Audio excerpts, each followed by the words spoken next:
Maestra Stephanie Enaro, una reconocida internacionalista, maestra en geopolítica, territorio y seguridad del King's College de Londres, académica de la Universidad Iberoamericana. Antes que nada, maestra, gracias de verdad, aprecio mucho tu apertura y tu generosa participación en nuestros espacios. No, al contrario, Ricardo, muchas gracias a ti. Siempre es un gusto conversar contigo. Maestra, ¿cuál es tu primera impresión de este encuentro entre el presidente López Obrador y el presidente Biden en la Casa Blanca el día de ayer apenas? Es una reunión que era necesaria y no había manera de que esta reunión saliera mal, porque ahorita los dos países están en un momento en donde se necesitan muchísimo.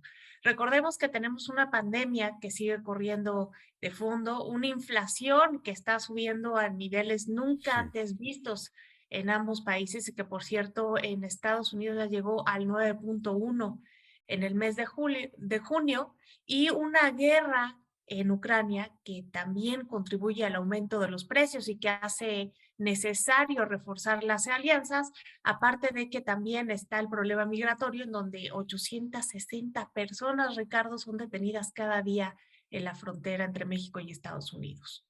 El presidente López Obrador planteó 5 puntos a el presidente Joe Biden para combatir, precisamente a propósito de lo que mencionas, los efectos de la inflación. Propone, en resumen, aumentar el abasto de gasolina en la zona fronteriza, ofrece gasoductos para transportar gas de Texas a otros estados, quitar aranceles, un plan de inversión para fortalecer el mercado interno y dejar de importar, dijo, de otros continentes. Es viable que, bueno, y por supuesto el tema de la entrega de visas temporales, es viable que se encuentren vías de propuestas claras, efectivas para todos estos puntos. Me parece que sí, y responde a la necesidad de integrar más los mercados de México y Estados Unidos por la disrupción que ha habido a las cadenas de suministro, primero con la pandemia y después con la guerra en Ucrania. Y creo que esto es clave, Ricardo, porque más allá de las propuestas, en el 2020, cuando la pandemia estaba en su pleno apogeo, Foley and Lerner, una firma muy prestigiada en Estados Unidos, hizo una encuesta para ver cómo estaban viendo el mundo empresarios de Estados Unidos y Canadá. La mayoría dijo que quería relocalizar sus empresas, traerlas de otros lados, como China, otros lugares en Asia, a México. Esto nos tendría una inversión extranjera directa de entre 12 y 14 billones de dólares que nos permitiría crecer al 4.6% anual.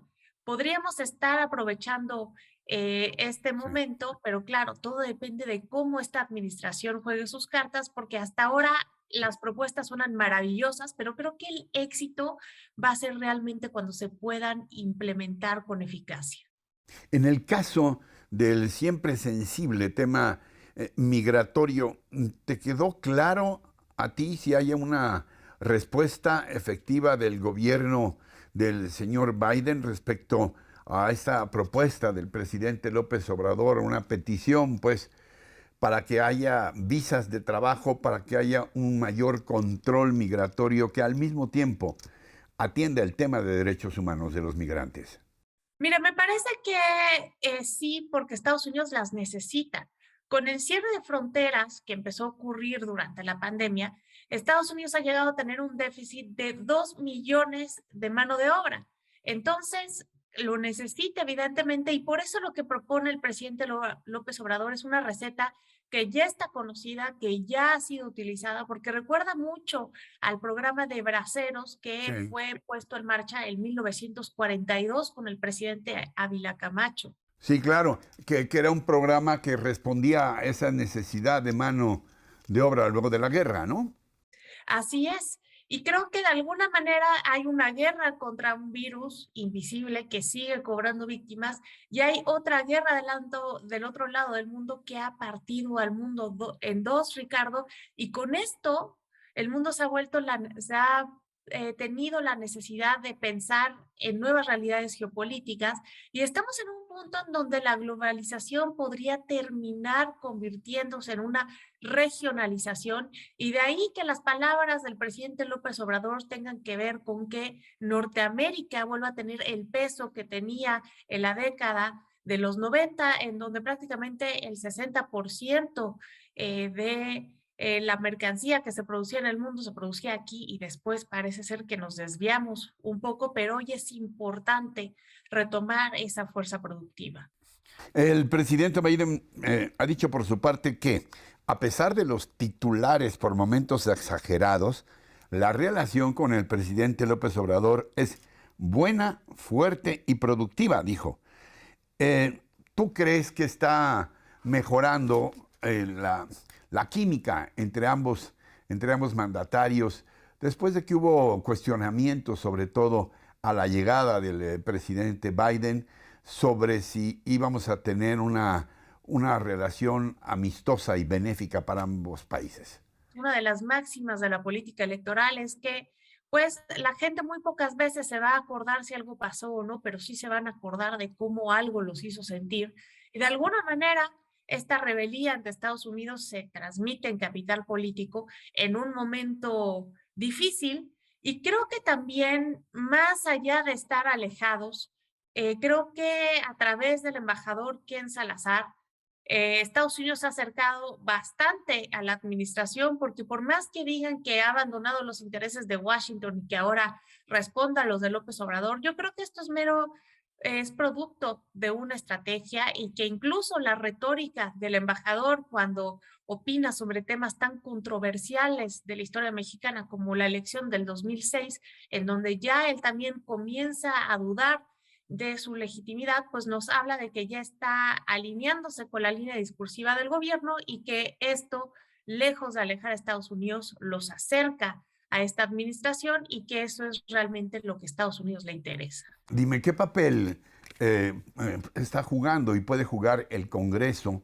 de los Estados Unidos, donde hay voces ciertamente representativas que han sido muy críticas del gobierno de México y que incluso ahora que lo mencionas, han cuestionado el hecho de que el embajador Ken Salazar sea un hombre muy cercano al presidente López Obrador, con continuas visitas a Palacio Nacional y con cierta frecuencia de expresiones muy solidarias hacia México? Creo que estás hablando de la narrativa que fue de alguna manera la antesala a esta reunión bilateral. Se hablaba de la admiración mutua entre el presidente López Obrador y el embajador, y hay que recordar que estamos ya a la vuelta de la esquina con elecciones intermedias en Estados Unidos en noviembre, en donde muy probablemente, Ricardo, los demócratas podrían perder el Congreso. Me estaba hablando de la Cámara de Senadores y de la Cámara de Representantes, donde actualmente tienen mayoría, y creo que la estrategia de muchos republicanos es golpear a Biden con el tema de México a través del embajador, porque para bien o para mal, México es número uno en la mente de los estadounidenses y eso hace que muchas veces nos agarren como piñata en temas electorales. Un par de preguntas finales. ¿De qué manera el TEMEC está garantizando las relaciones entre los tres países, obviamente Canadá, pero sobre todo México y Estados Unidos, y de qué manera el cumplimiento del TEMEC exigido por todas las partes complica la relación? Bueno, creo que esa es justamente la segunda parte de la visita del presidente López Obrador a Washington. Los puntos que se tocan, Ricardo, y algo que se repitió muchas veces en la reunión fue que había que asegurar los corredores comerciales. Y Sí. esto nos habla de alguna manera del regreso de esa primacía, de esa arquitectura de la paz que Estados Unidos comenzó a trazar después de la Segunda Guerra Mundial, que fue asegurar la paz, la estabilidad y su hegemonía a través del comercio. Creo que de alguna manera esto vuelve a estar en boga hoy en día, más que nada por el tema de la división del mundo, el auge de China que promete rebasar a la economía de Estados Unidos ya en el 2028, y esto obviamente es una manera de asegurar la lealtad de México porque obviamente nuestra economía depende el más del 80% de la de Estados Unidos, para allá van la mayoría de nuestras exportaciones y obviamente después de esta cumbre con el liderazgo de China en la región, porque la Sí. tercera reunión de China con la CELAC que presidió México en el 2021 no tuvo ninguno de estos problemas y creo que por eso el TEMEC hoy se eleva a un nivel estratégico que tiene cada vez más Sí. fuerza. Algo más que puntualizar. Sabes que este espacio ha estado y siempre estará abierto para ti, pero por ahora el tiempo nos presiona. Algo más que quieras puntualizar sobre esta reunión AMLO-Biden y que no te haya preguntado, Stephanie.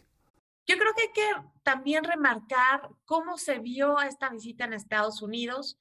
Esta visita no tuvo tanto, no atrajo tanta la atención como debería de haberlo hecho, porque se llevó a cabo en un momento en donde Biden estaba a punto de salir a su gira hacia el Medio Oriente y de eso estaban hablando los principales medios, pero también en medio de los rumores de los escándalos nuevamente de Donald Trump, y esto demuestra que esta relación Sí. es mucho más importante para México de lo que es para Estados Unidos y sigue siendo de esa manera. Stephanie Enaro, prestigiosísima internacionalista, gracias de nuevo, gracias por tu buena disposición para esta conversación que espero que reanudemos muy pronto.